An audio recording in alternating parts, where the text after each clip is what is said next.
Hello everybody, if it's your first time with us today, welcome, and if you've been here before, welcome back. This week, another game of the week from weekend action here at the Chess for Charity Club in Jacksonville, meeting at the Pablo Creek Library this past Saturday, where we had a dual-rated action tournament with Game 25, Delay 5, some very intense games going on, and we got one picked out for you, talking about some special kinds of imbalances in this game. Hopefully, you will be able to take something away. Very instructive game that we've got here, featuring two of our players. On the white pieces, we have Isaac Muldoon, up-and-coming talent here in Jacksonville, and playing against Ryan Ratliff, who has the black pieces in this game. Let's go ahead, jump in, and see just what is going on in our game of the week for August 3rd. So Isaac started off with d4, and we're into a queen pawns opening, of course. Knight f6 was played, a very flexible move for black.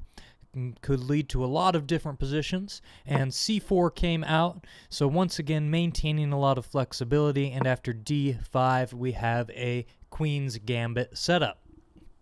So very classical opening. This has been played many times at the highest levels all over the place. Be interesting to see how these two guys handle these very classical positions. Knight to f3 and knight to c6 were played as well, and knight to c6 is always a move that is a little bit odd in these sort of positions. The reason being, of course, this knight is now sitting in front of that c-pawn. A lot of times this pawn wants to either come to c6 to help support the d5 strong point, or maybe to break and play c5 as well and have black develop some counterplay, take that space, fight for the center. So knight c6 prevents that pawn from going where it wants. That being said, the other maybe plus of knight c6 is that, well, as long as this pawn is on c4, you don't have to worry as much about this bishop coming out to b5, though white can always capture in order to get that idea as well. So knight c6 comes out, a little bit odd in this opening, and Isaac responds with the move a3. So not the most aggressive move for white. Anytime you see things that are a little off, usually you want to make sure that you keep developing, keep going, stick to your standard principles, but make sure you're moving quickly with things. a3 takes a little bit of time, and what white is doing here is he's saying, you know, maybe you brought your knight to c6 because you're worried about this b4 square. Maybe you want to bring this bishop to f5 and target my c2 square. So a3 secures that a little bit, and it also prepares eventually to expand fully on the queen side. Maybe white is going to play b4 as well. It would be a little premature for the time being, but sets up this possibility down the line.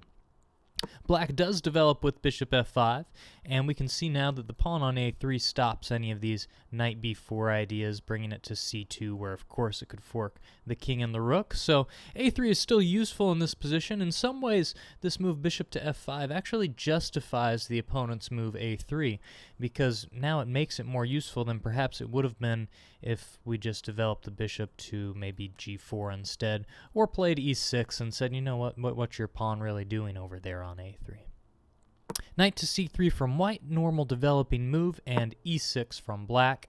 And we're starting to see the structure of the game. Black has a strong point on d5.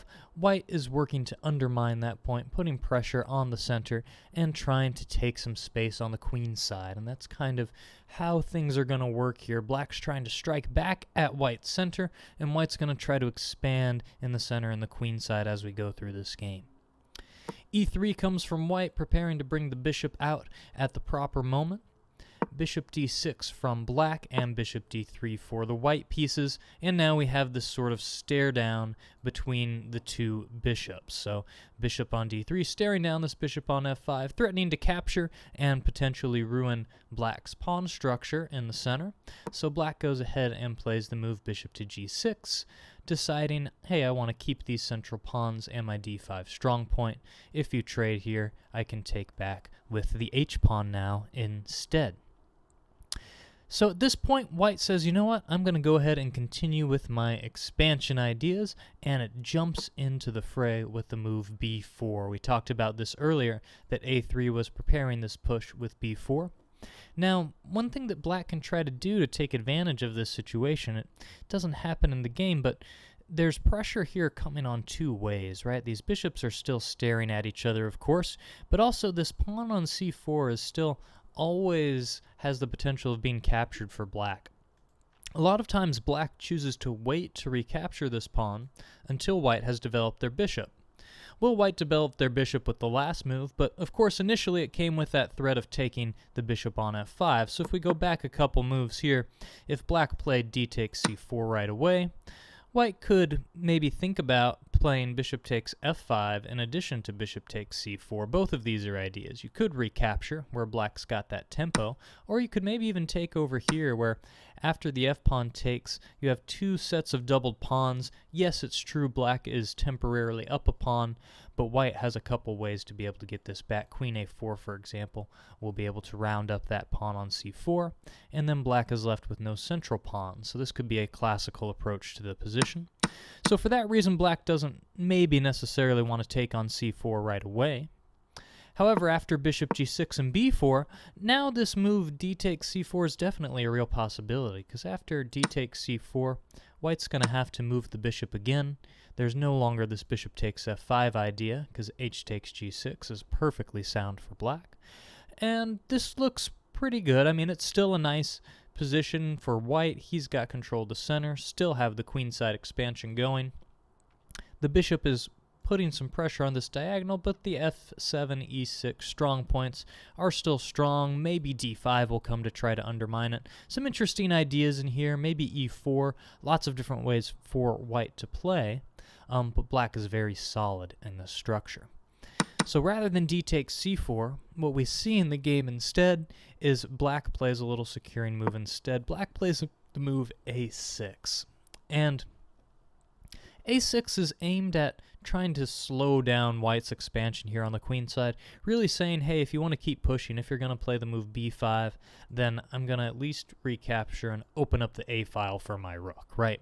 So it's true that white can definitely still play b5 and attack this knight, but after something like this and a recapture, white has to choose between taking with the knight or the pawn, and black gets the a file open up and is putting some pressure on this a3 square. So this would be pretty nice for black. So that's the idea behind a6. However, though maybe it slows down this b5 idea, it doesn't necessarily stop it, and nor does it stop white from expanding in other ways. White can still play a move like c5, for example, push the bishop further back, make it a little bit more passive, or just simply continue, as he does in the game, by castling and developing pieces, simply saying, okay, you slowed stuff down over there, I'm just going to go back to my normal play here, make sure everything is safe and solid. So both sides go ahead and castle, the kings get to safe havens, and now white is looking for ways to improve their pieces, of course.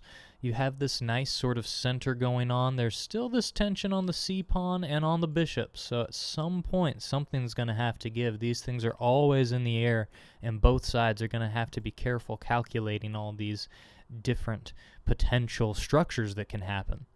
Right now, white has more options, and the reason that I say that is white could take on d5, but also can play c5 or b5 at any point.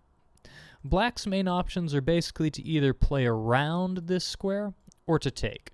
So there's really two options for black. Either you defend this and keep it a strong point, or you capture. Whereas for white, you can capture, or you can push here, or maybe you can prep this break e4. And that's what we're going to see white start to do over the next couple of moves.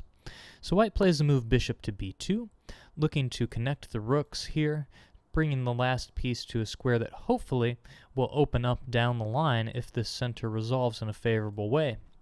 Now, the downside about bishop b2, of course, is that the bishop is currently locked behind this pawn structure. So white is going to have to be careful of this and see if he can find a way to get those pawns mobile if he wants to get this bishop into the game. Black plays the move queen to d7, getting his own rooks connected on the back rank. And now it's black's turn to really start to come up with a plan, because Right now, white has a spatial advantage. White has all these queenside pawns. He has a lot of space for his knights and his bishops to be able to move around. He can try to find better squares potentially to move things to, whereas black's position is cramped. His pieces are all on the 6th rank or behind, and he hasn't done a lot to contest the center.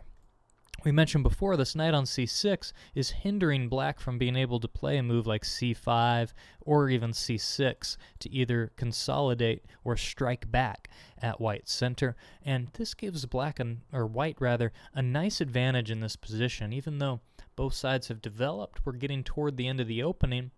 This is a nice comfortable spot for white to be. Nice little advantage here on the queen side, and can slowly start pushing. Of course, at this point in the middle game, both sides have to come up with their plans, right? So both sides need to just come up with a respective plan and see how they're going to move their forces. So white plays the move queen e2. And this is a standard plan in the Queen's Gambit sort of positions. You have your knight on c3, bishop on d3, queen on e2, and you're getting ready to push this pawn up to this e4 square. You're trying to see if you can achieve this break.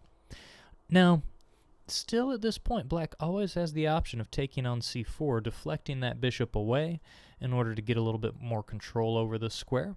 That would be one possible thing to do here. For example, after like d takes c4 and bishop takes c4, black could maybe consider even jumping a piece into the e4 square here to stop white from being able to push. Something like knight e4 could be considered in this position.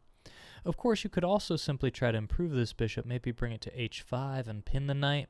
Lots of different ideas here, or simply centralizing your rooks and looking to push with your own e5 break. Seems like a nice idea for black as well. So black has to come up with a plan to challenge this central space that white has. And there's not a lot happening immediately. Both sides are taking their time, preparing everything. This is a lot of prep that's going on. Rook f to e8, so white is preparing e4, black is preparing e5, and now the rook is in line with the queen, so if things open up, that seems to be favorable for the black pieces. And here white decides, you know what, I'm going to relieve this tension. I don't want this rook to open up on my queen. I don't want everything to burst open on this attack. And I think that this is where white makes the first slight inaccuracy of the game. And it may not look that way, but we'll talk about why here. And white plays the move c5. And why is c5 a slight inaccuracy in this position? Well, the point is, I'm pushing c5. I'm going to force your bishop to retreat either e7 or f8, one square or the other. And after the bishop retreats, I can continue doing what I'm doing. I've got more space on the queen side.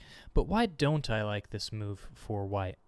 Well, after black plays bishop e7, the problem is this b2 bishop is very, very stuck behind its own pawns at this point. And when the pawn was back on c4, there was still a lot of potential for this bishop to come to life in the game. If white can get in this e4 push, well, if black is trying to play e5, then all the center is going to explode. I mean, e4 right away is probably too risky because there's too much going on here in the center. This isn't going to work tactically for a number of reasons. Bishop h5 also looks good for black because it helps to undermine with the pin on the knight.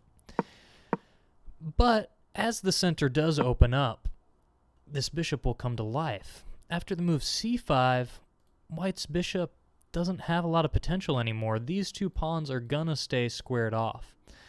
Unless black pushes e5, which they could, but at this point black doesn't have to do that because there's no more tension over here. There's no more need to challenge it. The center is somewhat resolved.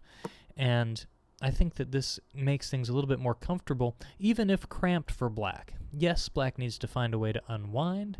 However, this bishop no longer has the potential it did. And after bishop e7, we do see the break e4. But this break just isn't as strong anymore. And the reason is that black doesn't have to do anything to let this pawn come into the game. Black doesn't have to play the move e5. And even after the move d takes e4, which happens in the game, now in order for white to bring this bishop to life, we're going to have to push again with d5 and sacrifice, and black has a lot of control over this square with the e6 pawn, the knight, and the queen all aiming at it. Another rook will be coming to the d file shortly. So in order for white to get this bishop to life, which is still possible, but he's going to have to sacrifice a pawn to do it, and maybe not necessary from where the position was a couple moves again. Well, white plays knight takes e4, and we start to see a trade of pieces here. And of course, white's recapturing, can't lose the pawn, but after a couple trades, knight takes e4, bishop takes e4, bishop takes e4, and queen takes e4, now it looks like black has solved most of their problems. Remember, when you have a spatial advantage, one of the things you want to do is keep more pieces on the board. You want to slowly press, slowly try to take away all the squares that your opponent's pieces can move to, and work that advantage until you're able to find some sort of decisive breakthrough down the line. Just slowly keep squeezing and pressing that space. When you're cramped on space, as Ryan was in this past position, it's usually good to trade down pieces if you can. It's going to open things up, let the pieces you have get some more breathing room, and that's exactly what has happened here. If we go back just a couple moves to where the position was, white has this spatial advantage on the queen side, and black is all cramped with all these pieces behind the 6th rank. After e4 and the trades, black has gotten rid of 2 of those pieces that were cramped. White got rid of 2 pieces which were, well, pretty active and nice. And what is white left with? Well, he's left with the bad bishop. He's left with the bad bishop against black's better bishop, and the 2 knights, of course, are on the board as well. So after these trades, I don't really like what white has done. It's true there's still a little bit of space. This gives white some compensation, but he has the worse of the 2 bishops, and he has a backward d-pawn here on d4, which will be a target as long as black can maintain control of this d5 square and not allow the d5 break. So let's see how both sides handle the dynamics here as we continue. Bishop f6, a nice move, putting more pressure onto that diagonal and onto the square, and really sort of negating white's bishop altogether here. I mean, white's bishop, you could argue, yeah, if you sack this pawn, at least it'll come to life and have something going on, but now black is saying, you can't even do that. That pawn is pinned. It's stuck in place. Rook a to d1 comes, putting the rook in line with the queen, defending the pawn, all pretty natural looking. And here black plays the move queen to d5, offering up the queen trade, and basically saying, you know what, if you do take this queen, after e takes d5, your rook's on the wrong square, my rook's on the open file, and your bishop is on the wrong diagonal. My bishop's on the right diagonal. So everything looks a lot more comfortable for black after this position. Is black winning? Well, I don't know. It's still going to be hard to find a decisive breakthrough, but it's certainly better. All of his pieces have more pressure. He's got control of the open file. So white doesn't want to trade queens here, and correctly white keeps the queens on the board with the move queen to e3. So here black goes ahead and plays his other rook to d8, again putting just more and more pressure on this d-file. Now the other thing that you could argue for white is if white had traded queens, it would close up the d-file so black wouldn't have it as a open file to attack on anymore. So that would be one potential advantage, although it does make that bishop awfully bad. You would have to reroute it out another way. Really, you're going to be stuck playing a passive game. And either way, things are starting to look pretty passive for the white pieces. h3 is played here from white, and this is a move which is sort of a signaling move, in my opinion. When we go back to this past position, what are the active ideas here for the white pieces? I mean, you have 4 pieces breathing fire down the d-file and taking aim at this d4 square. We'd love to get some sort of counterplay going. Maybe if we could put a knight on e5, that'd be nice. That square is covered a few times by our pieces. It's attacked 3 times by his. But, of course, black can still play around that. Maybe try to get f6 in, kick the knight, go for an e5 break eventually. Maybe try to reroute the knight. So after something like knight e5, well, we're simply losing a defender here. Now we can either capture it a couple of ways, and we'll be able to take on d4. So bishop takes h5, for example. is going to make white's pieces fall apart because of the pin on this pawn. So, for example, if d takes on e4, then queen takes d1, rook takes d1, and you're getting mated on the back rank. So nobody wants to deal with that. Back rank problems here for white prevent this active idea with knight to e5. So white plays h3, and this is kind of the point of this. It's saying, you know what, now I've got this free space, so after knight to e5 and all these trades, I no longer have back rank problems. However, it still is a little bit misguided idea.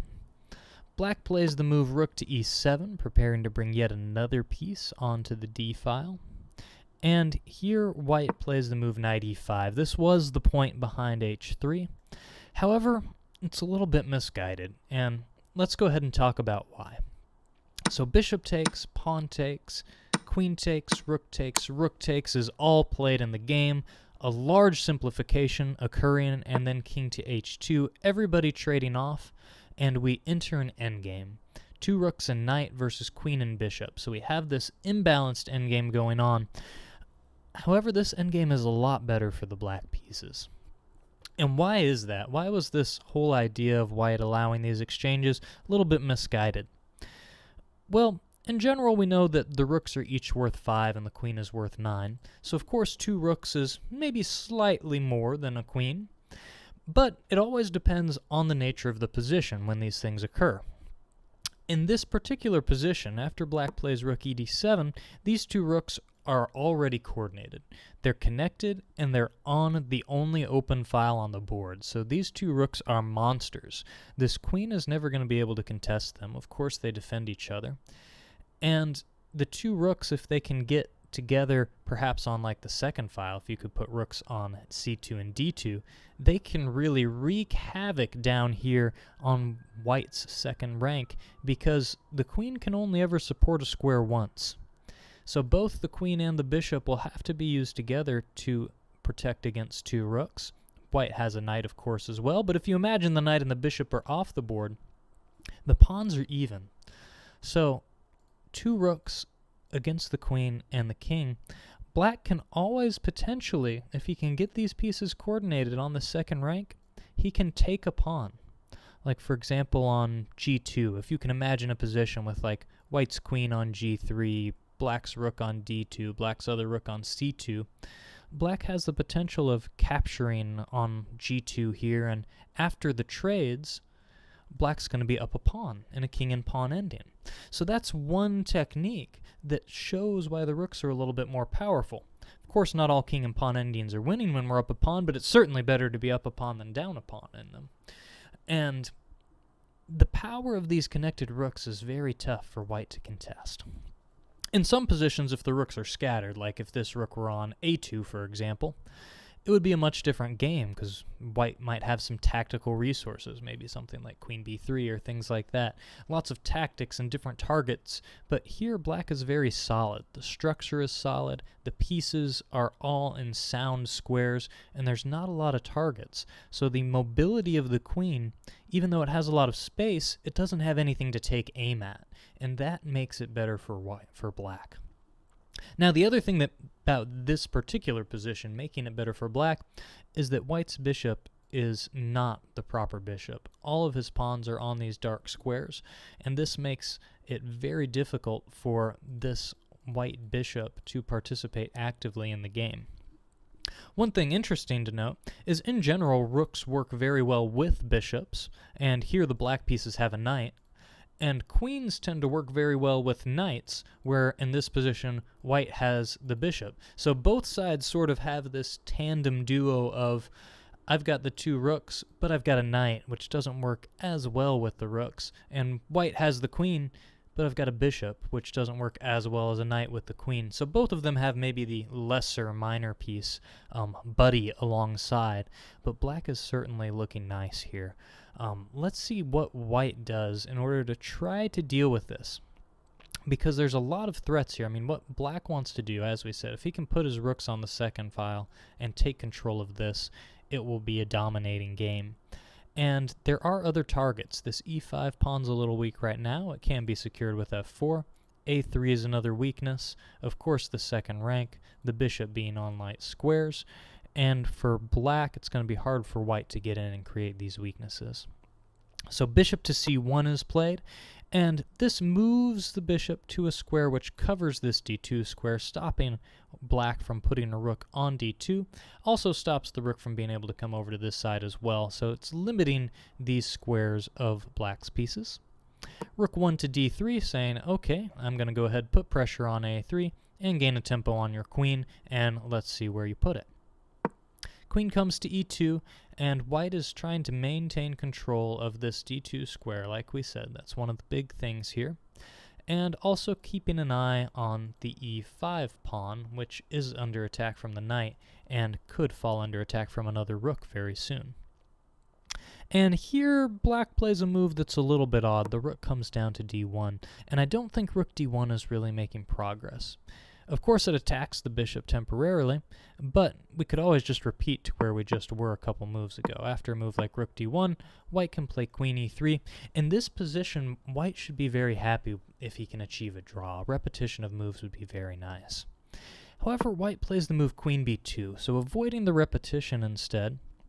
But still, nonetheless, this rook d1 move is not making a great deal of progress. It's true black could try to put both of his rooks on the first file down here, but I don't know that that's the best spot for them. And the king can come to g3, and they're really not going to be able to coordinate well to attack the pawns from behind as much as they would if they're on the second file instead. So black changes up plans and decides to target the e5 pawn. Rook 7 to e5, putting pressure on it with both the knight and the rook. White defends with f4. And now black is trying to figure out something productive to do with their knight. The two rooks are participating. We're still trying to figure out the best way to attack white's weaknesses. Personally, I think this rook would be better on d3 than on d1, where it was before. But this is what we have at the moment. However, the knight on c6 is not doing very much. We have two bad minor pieces on both sides.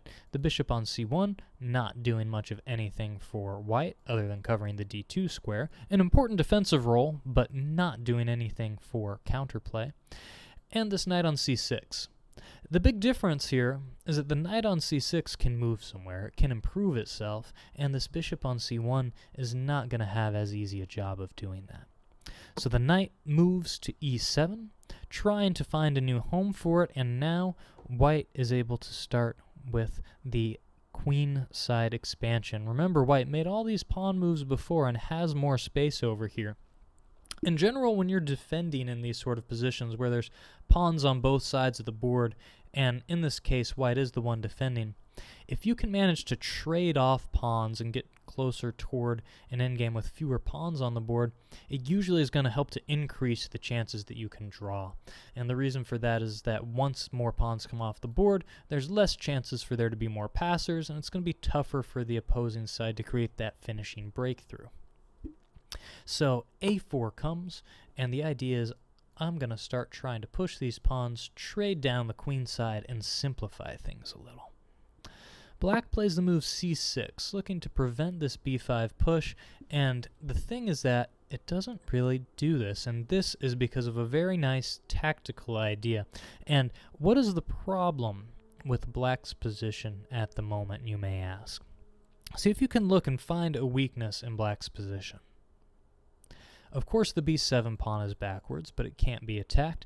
The other thing you'll notice is that black's back rank is pretty weak right now.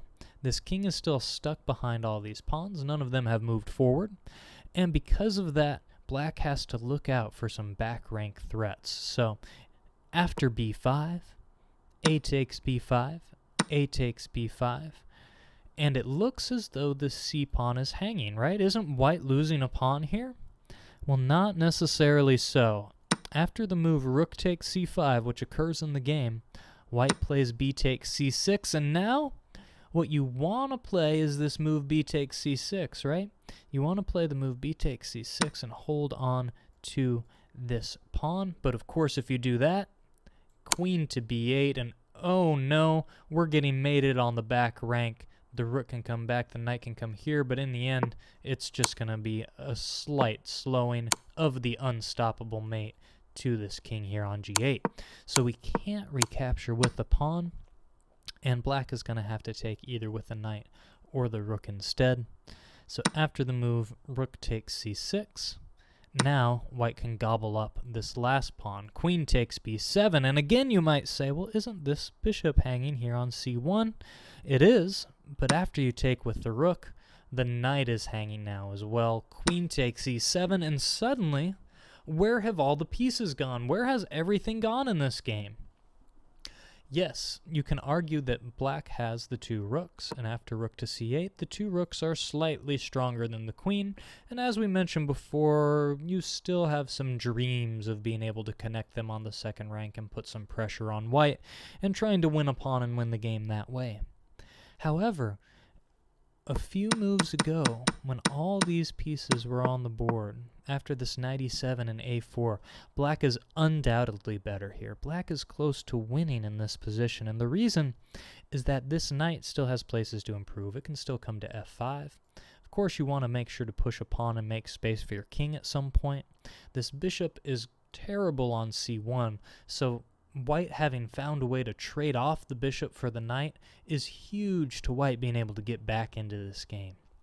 By allowing all of these trades and allowing this big simplification, now suddenly white is getting back to equality. Black is losing all those extra things which made them better in multiple ways.